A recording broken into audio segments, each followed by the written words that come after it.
Esse mês, que é o mês de maio, nós tivemos aí, ao longo dessas últimas semanas, sempre uma reflexão sobre família. Primeira semana foi lá em Marcos capítulo 9, segunda semana foi em Lucas capítulo 7, e hoje quero convidar você a refletir comigo em João capítulo 9. Então prepara aí a sua Bíblia, já acha aí João capítulo 9, tá bom? Nós vamos pensar e refletir sobre esse texto. Vou pedir para você deixar a sua Bíblia aberta, porque eu não vou conseguir ler todos os versículos que estão aí, tá bom? Mas a gente vai refletindo e eu vou comentando alguns deles com você nessa noite, tá bom? E a gente vai pensar sobre essa passagem que está aí em João. João é esse pedaço, de maneira muito específica, é escrito para uma igreja, para os cristãos desta época, que já tinham conhecido o Evangelho por outras gerações e de outras gerações. Então a gente vai pensar e refletir um pouquinho agora sobre a ótica da família que está envolvida nesse texto. Às vezes a gente pensa muito na ótica dos fariseus, né, ou na ótica do próprio Jesus, mas essa noite a gente vai refletir com relação à família nesse texto, e eu quero pedir que você me acompanhe.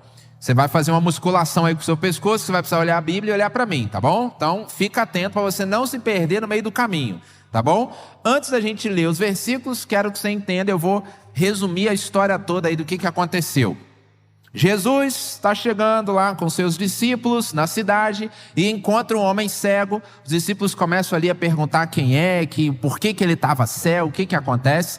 Ele era cego de nascença, tá bom? E então, Jesus cospe no chão, faz um lodo, passa nos olhos, fala assim, olha, vai lá no tanque, lava os olhos e você vai voltar a enxergar. E ele levantou e foi lá, lavou seus olhos e de fato ele voltou a enxergar. E isso era num sábado e foi um rebuliço naquela cidade, deu um problema danado, e os fariseus foram e chamaram esse homem.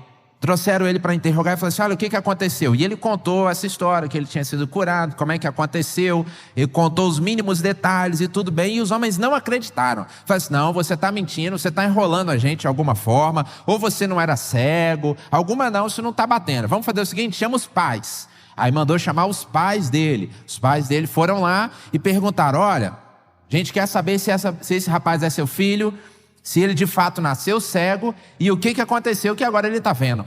E aí os pais falaram, olha, ele de fato é nosso filho, ele de fato nasceu cego. Agora, como que ele foi curado, aí eu não posso dizer não. Isso daí ele é maior de idade, ele responde por si próprio. E aí então mandaram chamar o homem de novo, falaram, então traz ele de novo. E pergunta, fala pra gente o que aconteceu.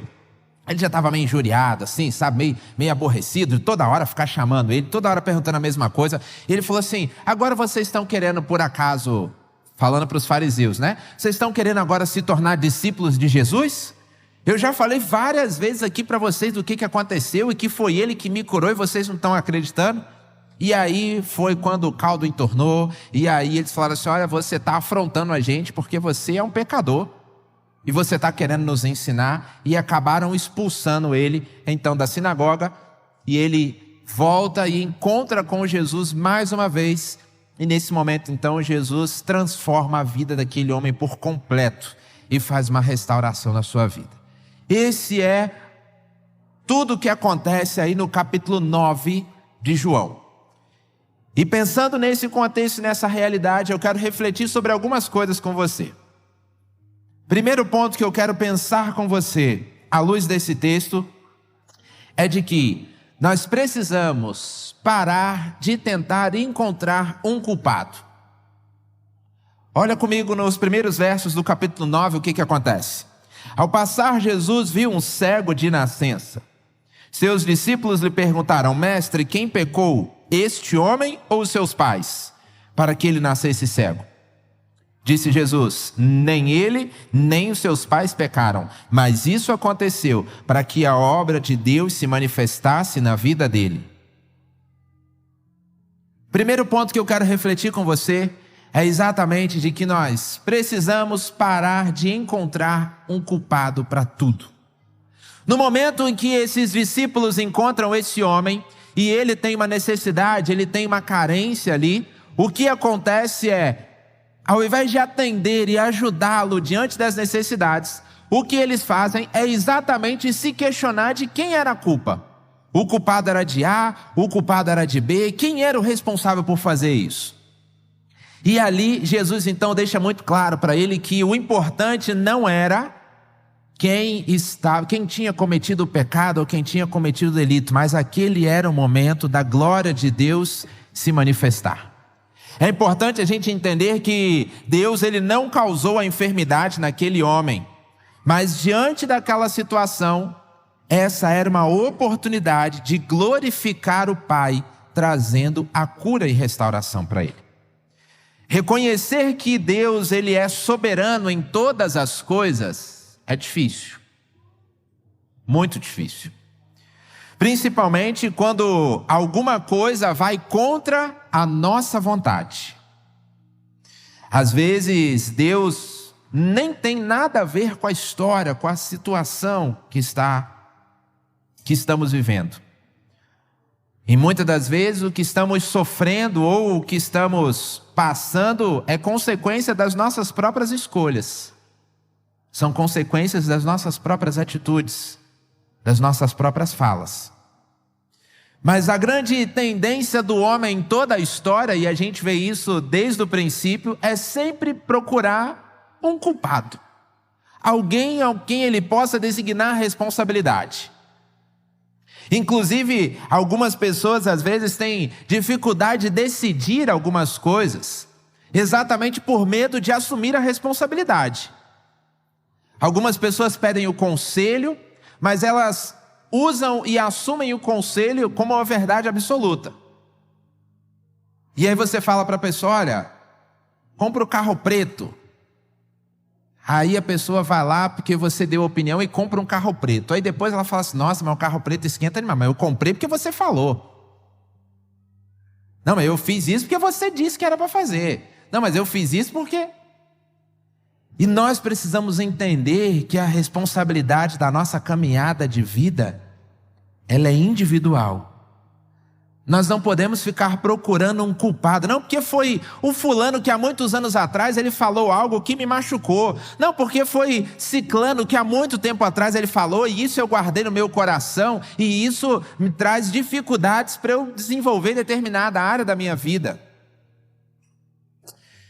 Nós precisamos parar de tentar encontrar um culpado e olhar para essas situações e para esses momentos com o olhar, com a perspectiva de que é uma oportunidade de Deus ser glorificado.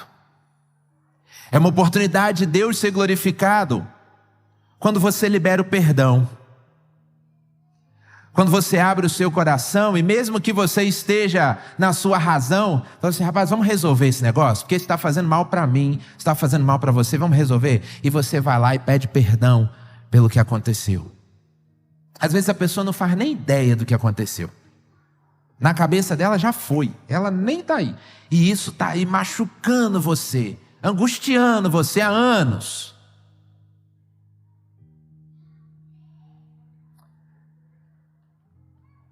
Algumas das dificuldades que nós temos ao longo da vida, elas nos deixam muitas marcas. E ao invés de nós tentarmos encontrar um culpado para justificar esses sentimentos ou essas situações, nós precisamos glorificar a Deus e usar essa situação para engrandecer a Ele. Perdoar, pedir perdão, ir atrás, assumir a responsabilidade, se for necessário, para que Deus possa ser glorificado em todo o tempo. Esses discípulos, e Jesus deixa muito claro para eles, a importância ali não era descobrir quem é que tinha pecado, e a pergunta deles tem um fundamento, porque culturalmente, lá na história, o povo vivia dessa forma. Algumas pessoas cometiam seus erros, seus delitos, e todo o povo acabava sendo punido por isso. E essa era a preocupação. E Jesus vem mostrar para eles que não é mais assim. Cada um dará conta de si mesmo a Deus. Eu costumo brincar muito com jovens aqui usando esse versículo. Eles já devem ter decorado, porque de vez em quando eles me perguntam alguma coisa assim: pastor, eu posso fazer isso assim assim? Falei, cada um dará conta de si mesmo a Deus. Você está em paz para fazer? É isso mesmo que você quer? Então eles já decoraram. E é a mesma coisa que a gente precisa entender: a responsabilidade é nossa, é minha, é sua. Cada um de nós dará conta diante de Deus. Segundo ponto que eu quero refletir com você, ainda nesse texto, é de que nem sempre o apoio vem de onde nós esperamos. Esse é um desafio. Acompanha comigo o que está a partir do verso 20. Na verdade, verso 19. Volta lá para a sua Bíblia. Já tinham interrogado o homem a primeira vez, não confiaram, chamaram os pais dele. E aí, a partir do verso 18, na verdade, os judeus não acreditaram que ele fora cego e havia sido curado, enquanto mandaram chamar os seus pais. Então perguntaram: é este o seu filho, o qual vocês dizem que nasceu cego? Como ele pode ver agora? Responderam os pais: sabemos que ele é nosso filho e que nasceu cego, mas não sabemos como ele pode ver agora, ou quem lhe abriu os olhos. Perguntem a ele, idade ele tem, e falará por si mesmo. Os seus pais disseram isso porque tinham medo dos judeus, pois estes já haviam decidido que se alguém confessasse que Jesus era o Cristo, seria expulso da sinagoga. Foi por isso que os seus pais disseram: idade ele tem, perguntem a ele. Nesse momento da história, é um momento que eu tento imaginar como estaria a cabeça deste filho e deste jovem. Ele já era maior de idade, já tinha responsabilidade sobre as suas falas, e por isso que os seus pais dizem sobre isso. Mas o texto não fala de maneira explícita sobre o que aconteceu, mas ao que tudo indica, ele vivia isolado e fora de casa, porque ele vivia pedindo esmola, pedindo dinheiro na rua, e as pessoas da cidade o conheciam. E então, naquele momento, Jesus passa, transforma a sua vida, e ele tem uma oportunidade agora de ter a sua vida completamente transformada. Porque antes, pelos conceitos da época e os conceitos culturais, ele era completamente excluído. Ele não tinha como se sustentar, ele não podia constituir família, ele não ia conseguir emprego, ele ia viver de receber ajudas, como um mendigo. E então, naquele momento, quando Jesus quando Jesus lhe dá a visão, é a grande oportunidade que ele tem de, a partir de agora, ter uma nova vida. Porque a partir de agora ele poderia trabalhar, ele poderia constituir a sua família, ele poderia trazer sustento para a sua casa e, quem sabe, talvez até voltar para a casa dos seus pais, para o convívio da sua família. Esse seria um momento extraordinário. Mas, no entanto, o que acontece é que, na hora em que chamam os pais dele para questionar sobre isso, o que tinha acontecido? Os pais dele param na metade. Confirmam que ele é filho, confirmam que de fato ele nasceu cego, e aqui é importante a gente entender o porquê dessa pergunta, porque este é o primeiro milagre de alguém que tem um problema desde o seu nascimento. Esse não era um milagre de restauração da visão, porque esse homem nunca tinha enxergado. Deus deu a visão para ele no momento daquele milagre. Isso nunca tinha acontecido na história.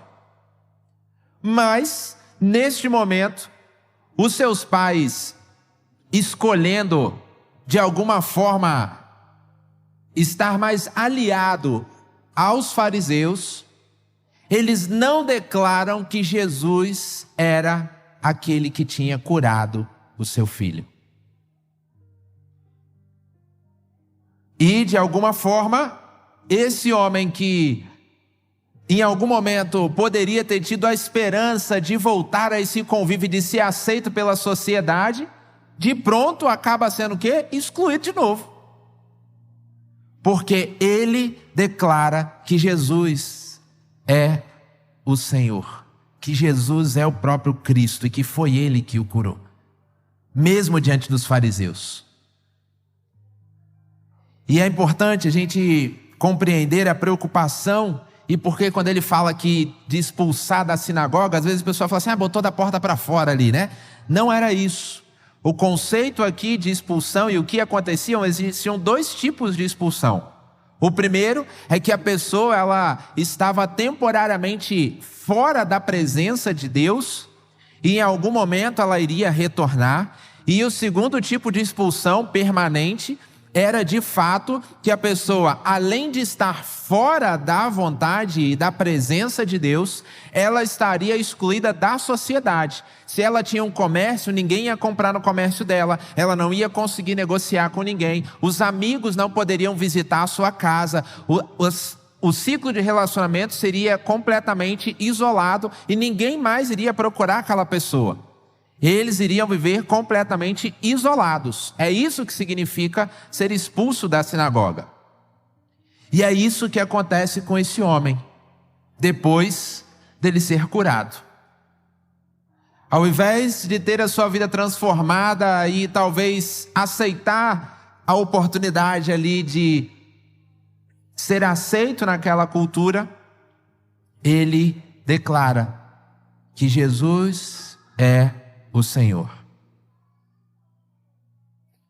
Nem sempre o apoio vem de onde nós esperamos.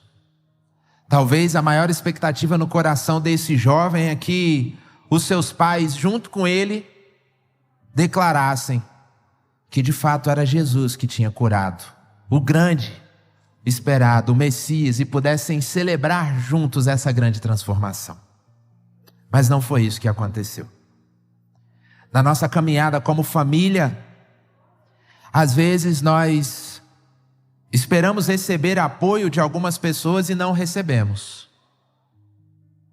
Às vezes a gente cria grandes expectativas em algumas pessoas e não recebemos esse apoio. E muitas das vezes nós acabamos usando isso também como, de alguma forma, um pretexto para fazer outras coisas que não são tão boas assim. Às vezes algumas pessoas falam, não, é porque eu não tive um bom exemplo dentro de casa, eu não tive um bom exemplo no meu trabalho, era porque o meu pai, a minha mãe, a minha avó, ou quem cuidava de mim, fazia isso, fazia aquilo, e aí por isso que hoje eu faço essas coisas, é por isso que hoje eu tenho essas atitudes e eu penso dessa forma. Mas nós precisamos entender que o maior apoio que esse jovem tinha diante de toda essa situação e que transformou a sua vida era de Jesus, o Todo-Poderoso, o Criador, o único que é perfeito em tudo. Em algumas situações da minha vida e em alguns contextos familiares eu vi muitos exemplos e eu vi muitas situações que não foram boas, muitas coisas que machucaram meu coração. Mas eu tive o cuidado de compreender que isso também precisava glorificar a Deus de alguma forma. E eu olhava para essas situações e falava assim, esse é o exemplo do que eu não vou fazer na minha família. Este é o exemplo do que eu não vou fazer na minha casa. Esse é o exemplo do que eu não vou fazer na minha jornada de vida.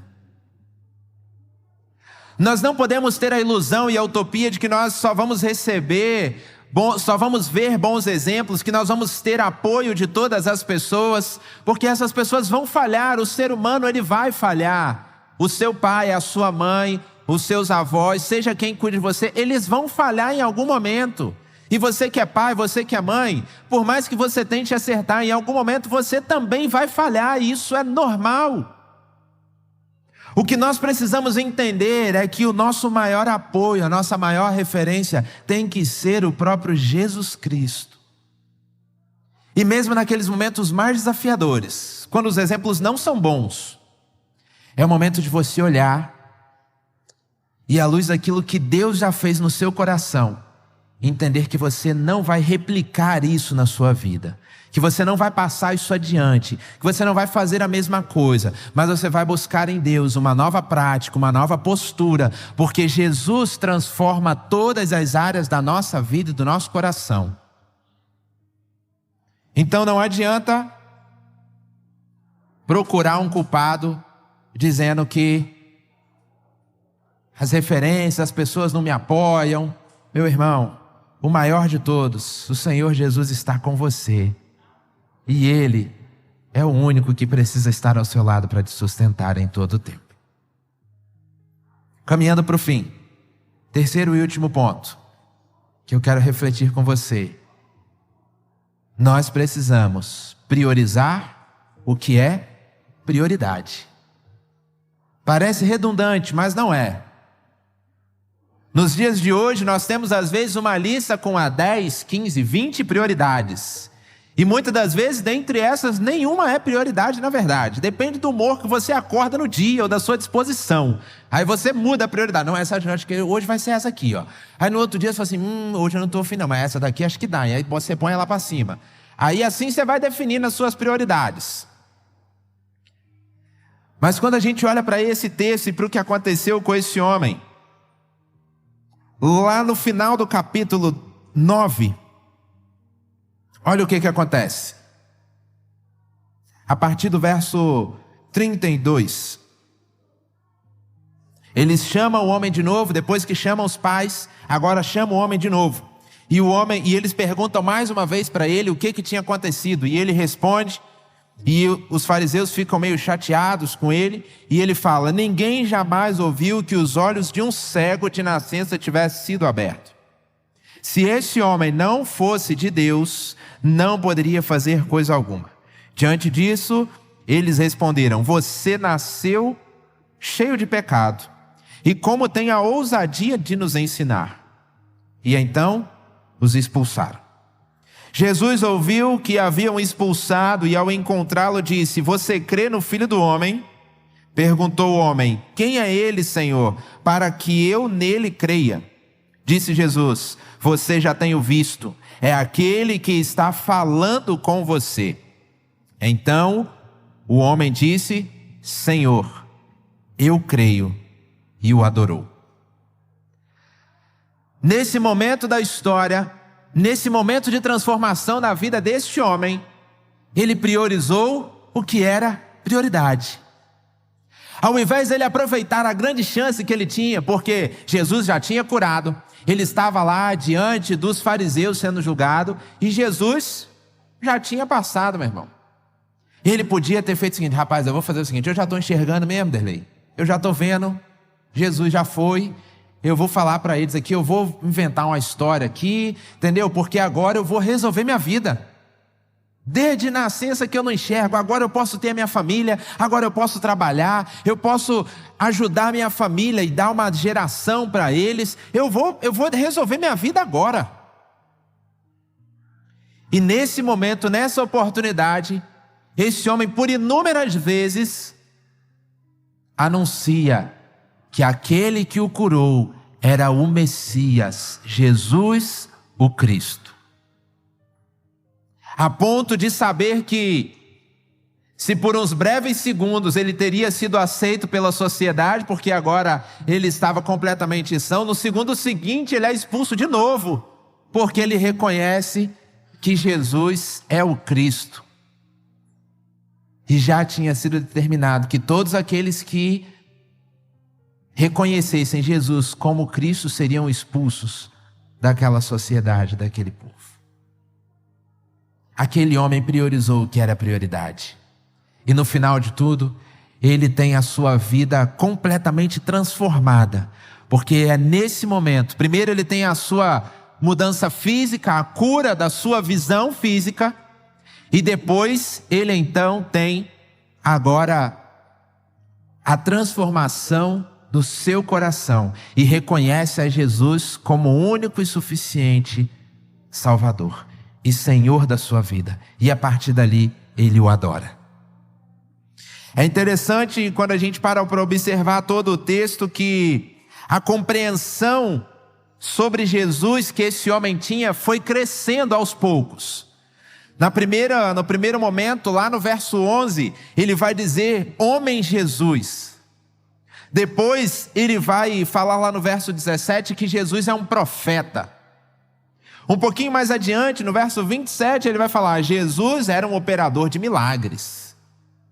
Aí quando vai mais um pouquinho adiante, no verso 33, ele já fala assim, um homem Deus. No verso 35, ele chama de filho do homem.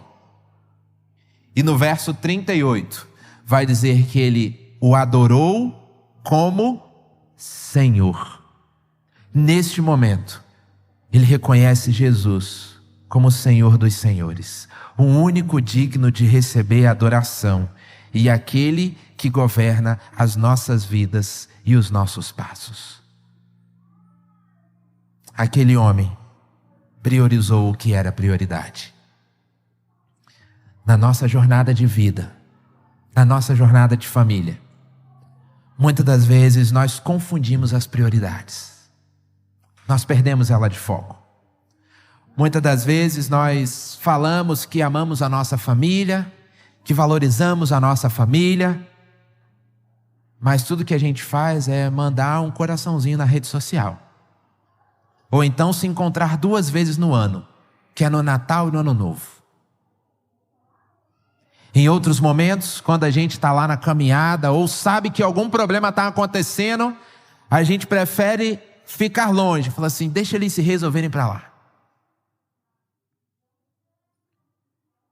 Em muitos momentos a gente fala que nós amamos a nossa família, que nós valorizamos quem está do nosso lado, mas não olhamos nos olhos para dizer o quanto amamos. Às vezes não falamos isso para a nossa esposa, não falamos isso para o nosso esposo, para os nossos filhos, e principalmente, às vezes como filhos, não falamos para os nossos pais. Às vezes a gente acha que é só o pai que tem que falar para o filho. E a gente esquece que o filho também precisa demonstrar esse amor e esse sentimento de cuidado com os seus pais. Precisamos dizer o quanto amamos. Precisamos dizer o quanto eles são importantes para a gente. Precisamos nos esforçar diariamente para de fato estarmos juntos. E não apenas fisicamente. Porque às vezes a gente mora debaixo do mesmo teto, divide a mesma cama, mora na mesma casa, mas nós não paramos para perguntar, como foi o seu dia? Eu de vez em quando tomo umas chamadas lá em casa, ou é da minha mãe ou é da Elidiane, mais da Elidiane. Que ela fala, você já ligou para sua mãe? Eu falei, não liguei. Eu falei, então liga para sua mãe.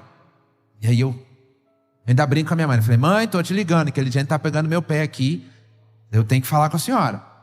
E aí converso com minha mãe, faço lá a videochamada, e a gente fala sobre isso. E por quê? Minha mãe fala, não vou te ligar não, porque se eu ligar e você não atender, e eu não saber onde você está, aí piorou, porque aí eu vou pensar 1 milhão de coisas na minha cabeça. Então meu filho, não ligar, melhor que você me liga. O máximo que a mãe faz agora é mandar um áudio. Mas esses são momentos que a gente precisa entender que são importantes da gente procurar. Hoje a tecnologia nos ajuda a aproximar distâncias. Você não precisa mais sair de casa, pegar a fila do orelhão, comprar a ficha e ficar lá botando a ficha e tá falando e a conversa rendeu e tem que botar mais ficha e acabou a ficha, vai cair a ligação. Será que alguém consegue lá comprar a ficha? Tem uns que sabem o que é isso, outros nem sabem o que é isso. Outros pegaram só a geração lá do cartão telefônico, né? Que botava o cartão telefônico ali, ia só consumindo, né? Vai rodando ali, você vai vendo. Aí você ia acelerando a conversa à medida que ia caindo a sua ligação, assim, ó. Então, acho que eu vou ter que desligar porque tá acabando aqui os créditos. Né? Hoje não, hoje você pegou aqui, ó, pá, apertou 2 botões aqui, você faz uma videochamada e enxerga a pessoa do outro lado do mundo. E você tem a oportunidade de saber como é que essa pessoa tá, de orar com ela, de caminhar com ela.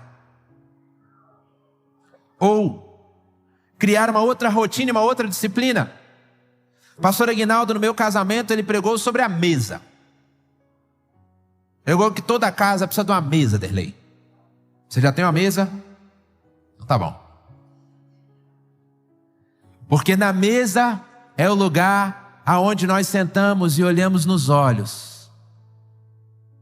E compartilhamos a refeição, compartilhamos como foi o dia, decidimos algumas coisas, conversamos sobre coisas mais sérias. Que quando o pai chama para sentar na mesa, para conversar, você já sabe que tem alguma coisa para decidir ali. E ele falou da importância de você ter esse ambiente, nem que seja em pelo menos uma das refeições na sua casa. Sentar à mesa para que pudessem conversar. Virar o telefone assim com a tela para baixo, entendeu? Ou botar longe. E durante a refeição poder conversar e poder fazer a pergunta: como é que foi o seu dia? Como é que você passou hoje? E ter esse momento em família. E desde então lá na nossa casa, a gente sempre busca pelo menos uma das refeições, a gente estar à mesa. Na minha casa não era assim. A mesa era só um ponto de apoio, mas as nossas refeições não eram na mesa. Depois do casamento que essa prática começou. Talvez você tenha a mesa na sua casa, mas a sua agenda é meio corrida, você ainda não conseguiu. Mas esse é o momento de você ser coerente com aquilo que você fala. Porque dizer que amar a família não é simplesmente mandar um coraçãozinho na rede social, postar um vídeo, mas é de fato no dia a dia, você querer estar junto, você querer estar próximo, você aproveitar o momento, igual nós vamos ter agora do PGzão, e reunir toda a sua família para estar lá. Ou talvez você fale assim: mas eu não tenho família aqui, ó. Essa daqui é a sua família, ó. Olha para quem está do seu lado aí, olha para quem está à frente, olha quem está atrás. Tá vendo aí, ó? Essa daí é a sua família, olha como é que cresceu. Você achava, mano, que era só você e o Bruno? Não, meu irmão, olha aí. Tá vendo? Tem a gente nessa família. Todos nós fazemos parte de uma única família, que é a família do Senhor Jesus. Então lembre-se, as 3 coisas que nós pensamos nessa noite. Primeira, para de tentar encontrar um culpado diante de todas as circunstâncias. Assuma as responsabilidades. E se for necessário, vai atrás, peça perdão, restaure os relacionamentos. Use isso para glorificar a Deus. Lembre-se que nem sempre o apoio vem da onde nós esperamos, mas o seu maior apoio está em Jesus Cristo. Ele é a única referência. E por último, mas não menos importante, priorizar o que é prioridade. Lembre-se disso todos os dias. No final de maio, o tema Jesus transforma minha família vai acabar. Nós vamos tratar outras temáticas. Daqui até o final do ano vão ser várias. Mas que isso não seja algo passado na sua vida e na vida da sua família. Que você dedique cada vez mais tempo ao cuidado, ao relacionamento, ao zelo da sua família e ao crescimento e amadurecimento da sua família em Cristo Jesus.